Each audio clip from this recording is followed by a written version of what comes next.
எல்லாருக்கும் வணக்கம் மக்களே. எல்லோரும் எப்படி இருக்கீங்க? இன்றைக்கி சுண்டக்காய் குழம்பு தான் பண்ண போகிறோம். எப்படி செய்யலான்னு பார்க்கலாமா? இதுக்கு தேவையான பொருட்கள்னு பார்த்திங்கன்னா, 1 கப் சுண்டக்காய்,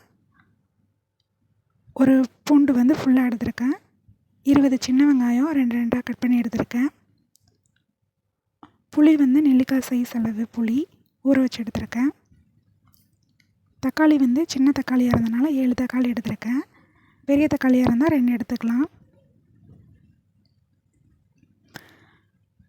இப்போ எப்படி செய்யலான்னு பார்த்துடலாம். ஒரு கடாயில் நல்லெண்ணெய் விட்டுருக்கேன். நல்லெண்ணெய் சேர்த்தா தான் இந்த குழம்புக்கு நல்லாயிருக்கும். 1 ஸ்பூன் கடுகு, 1/4 டீஸ்பூன் வெந்தயம், 1/2 டீஸ்பூன் ஜீரகம். இது எல்லாமே நல்லா பொரிஞ்சு வரணும். இதுக்கப்புறம் நம்ம கருவேப்பிலை சேர்த்துக்கலாம்.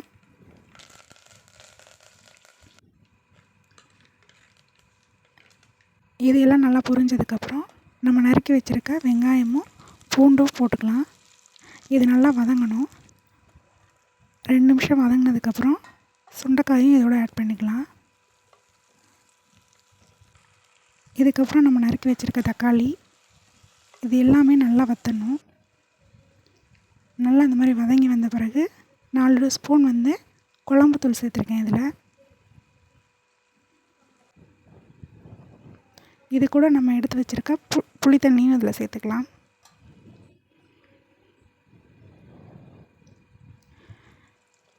இதுக்கப்புறம் குழம்புக்கு தேவையான தண்ணி இதில் நான் சேர்த்துருக்கேன். இது கூட தேவையான அளவு கல்லுப்பு.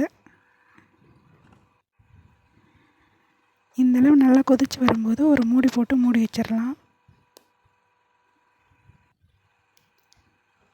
மீடியம்லேயே வச்சு ஒரு 15 நிமிஷம் நல்லா வேக வச்சா நமக்கு குழம்பு ரெடி ஆயிரும்.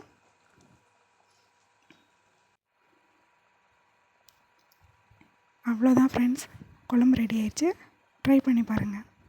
நன்றி.